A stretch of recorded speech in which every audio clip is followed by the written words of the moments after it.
What is up, everybody? Sixers go down 104-89. Talking top takeaways, reaction. Paul George goes down. We're going to talk about that as well. Joining me, he is Mitch Kofsky of Hardcore Sports. What's up, Mitch? What is up, guys? What is up? Long day. Did not want to see this after being at the Eagles game yesterday. That was another story. But, yeah, let's take a look at this, bro. So here is the latest. Luckily, we did get an official update just momentarily, but you can see that knee go back. That looks so painful, man. Just buckles. The knee just buckles. There it goes.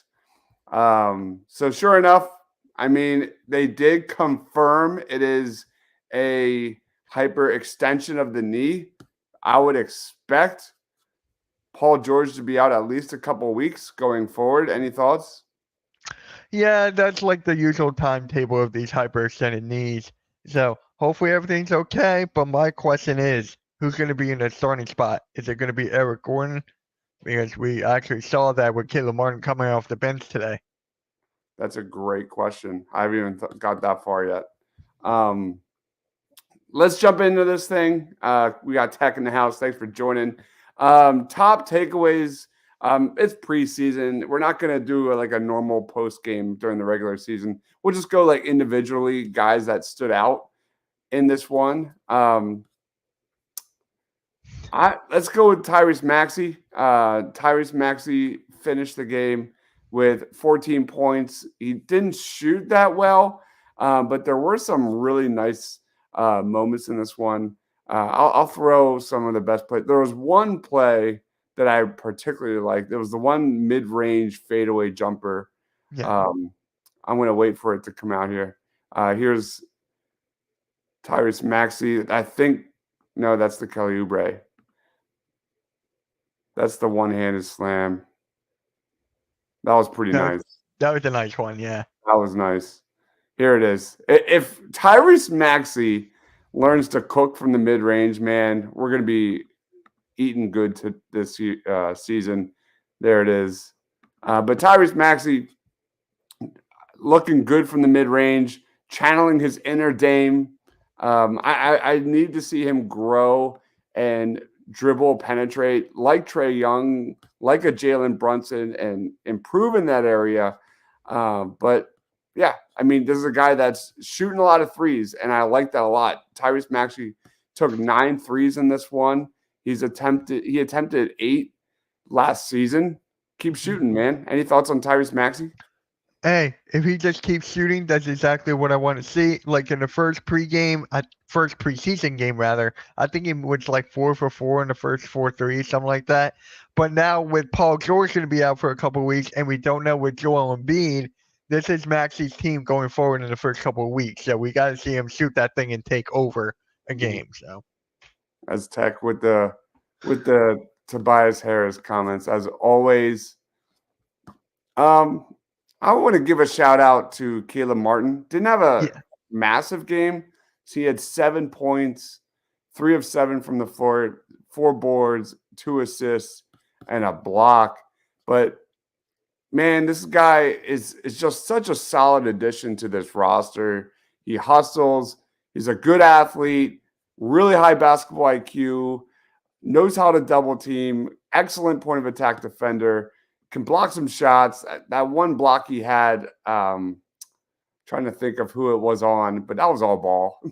yeah. I'm just loving everything I see out of Caleb Martin, a glue guy, and he's not 40 years old. So that's always nice. So any thoughts on Caleb Martin so far? I kind of really liked him coming off the bench because you see Eric Gordon out there being a sniper from 3. You get to see Caleb Martin come off the bench and being the best perimeter defender that we got.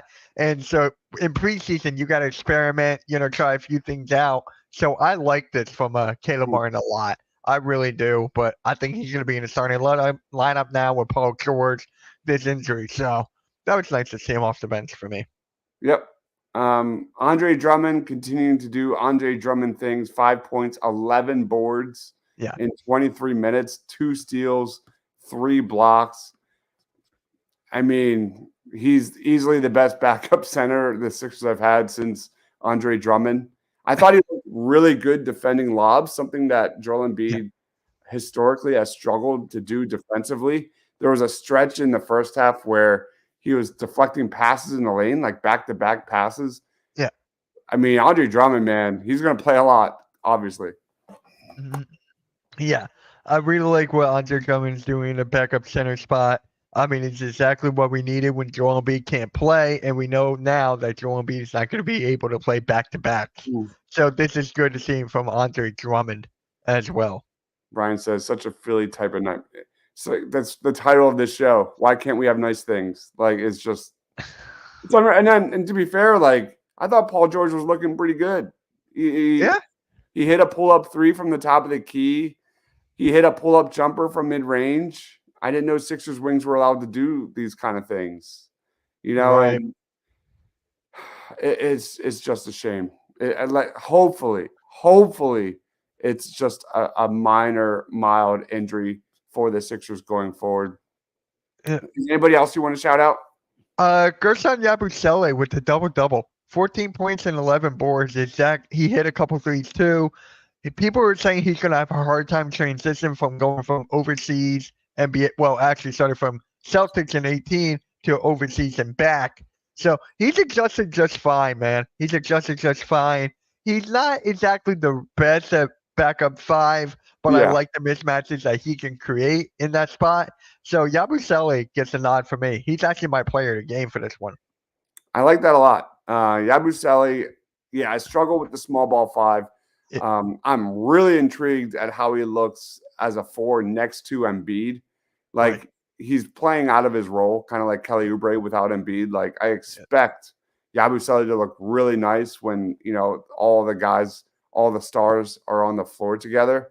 And it's kind of makes sense. He's entering a new system. He's coming from, different rules and never played small ball five before. And that's okay. But as a traditional four, I think that look is going to look really different. And he plays smarter than I thought.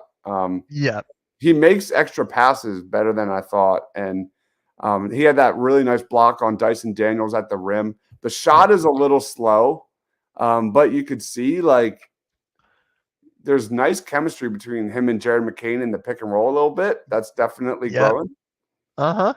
Yeah, especially I love the fact we have Jared McCain and Yabusele in the same lineup now, because we're not going to see a lot of Dembona and Jared McCain in the NBA, but we are going to see Yabusele, and it's nice seeing the pick and roll and lobs, and it's actually 10 points and 10 boards. I said 14.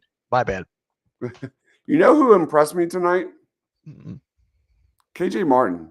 Really? KJ Martin had a solid game. Just the hustle, just attacking the glass.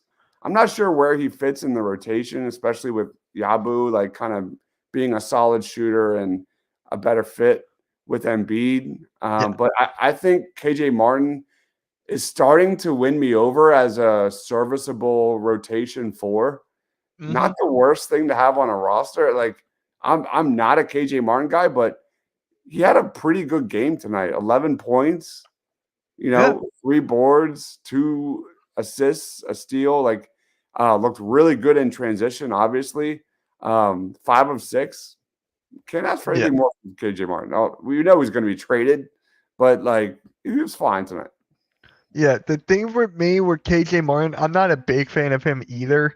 It's just like in the beginning, I didn't see a real fit with him until they actually gave him that contract. Because for me, I think he's going to be traded at the deadline. It'll be him, some other player in picks for like a Dorian Finney-Smith from Brooklyn. So I think that's what's going to happen with KJ Martin. So if he really wants to stay here, he's got to up his stock. So that was a good start. Yep. And then, I mean, the guy that's been turning heads all preseason, Jared McCain, 11 points in 16 minutes, 4 of 10 from the field. He had a nice crossover and layup, beat his man off the dribble. He's blown my expectations away, man. He's going to be a guy that I struggle with trying to figure out due to his physical limitations, and that defense.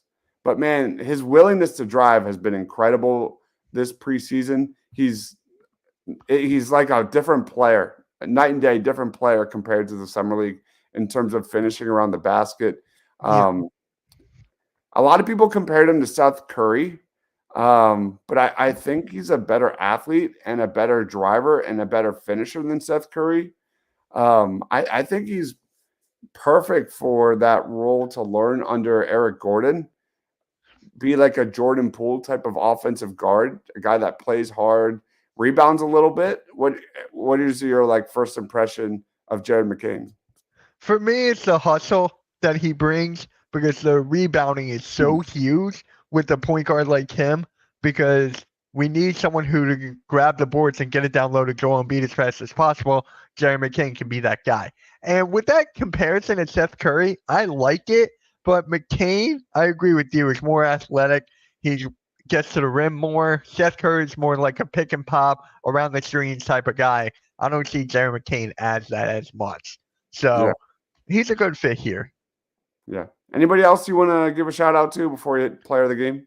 I think that's pretty much it for me. I mean, good game from Paul George until, about Okay. it. Brian says Jared McCain is Eric Gordon. They're the same players. Absolutely. That's definitely going to be the model, at least this year.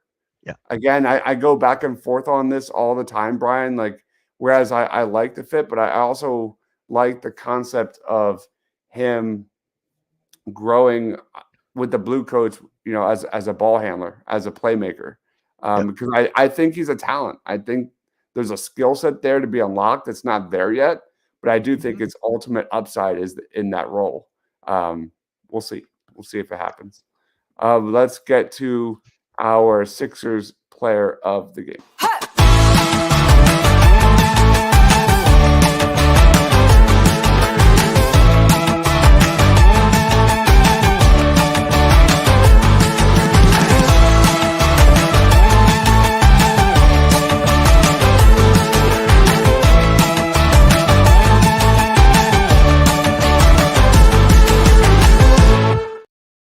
Sixers post-game player of the game. You lead us off, Mitch. I think you already spoiled it. I already said mine, but I love that segue. I love that intro because there's no Tobias Harris there. So I just love that, man. Sorry, Quinn, but there's no Tobias in that one. So, yes, I did say earlier, Yabusele is my player of the game. 10 points, 10 points, 11 boards, excuse me. Yeah, it's just a hustle, him knocking down a few threes. It's just like exactly what you needed to see as a backup four. So I love it. That's a really good one. I probably would have went that way too. Yeah. Let's go to some comments. We have Yabusele for Tech as his player of the game. I'm going to go with my heart. I'm going to go with Caleb Martin. I see the intangibles. I see the effort. I see the hustle. I see the touch around the rim. Like I'm just all in on Caleb Martin. And I tweeted it like Caleb Martin's going to be one of my top 10 Sixers players of all time by the end of the season. Like they haven't had a guy like this in so long. And the craziest part about Caleb Martin is the entire contract of Caleb Martin for 4 years is still less money than 1 year of Tobias Harris. And that just blows my mind. So it's crazy. We have Brian saying, Yabudu. Yabudu. Okay, that's a new one. I'm going to go, and I do want to give it one more shout out to KJ Martin, who I do think is playing pretty hard out there. A guy that I've not been the biggest fan of. But that basically wraps it up. We're going to end this one short. Mitch, where can you find you, man? Plug. So, yes, guys, you can find me on Twitter at Mitch Toxie, YouTube, Mitch Toxie, and the Hardcore Sports Network. I'll be live for Sixers, my podcast, Sixers Alert, tomorrow to talk about Joel Embiid and Paul George. That'll be fun. But, you can find me there, guys. All right. Mitch Kofsky, go give a shout out on X at Mitch Kofsky. Hardcore Sports Network. Dude's doing shows literally all day long. Thanks, you guys, for watching. We'll see you on the next one. He is Mitch. I'm Dibes. Stay awesome, everyone.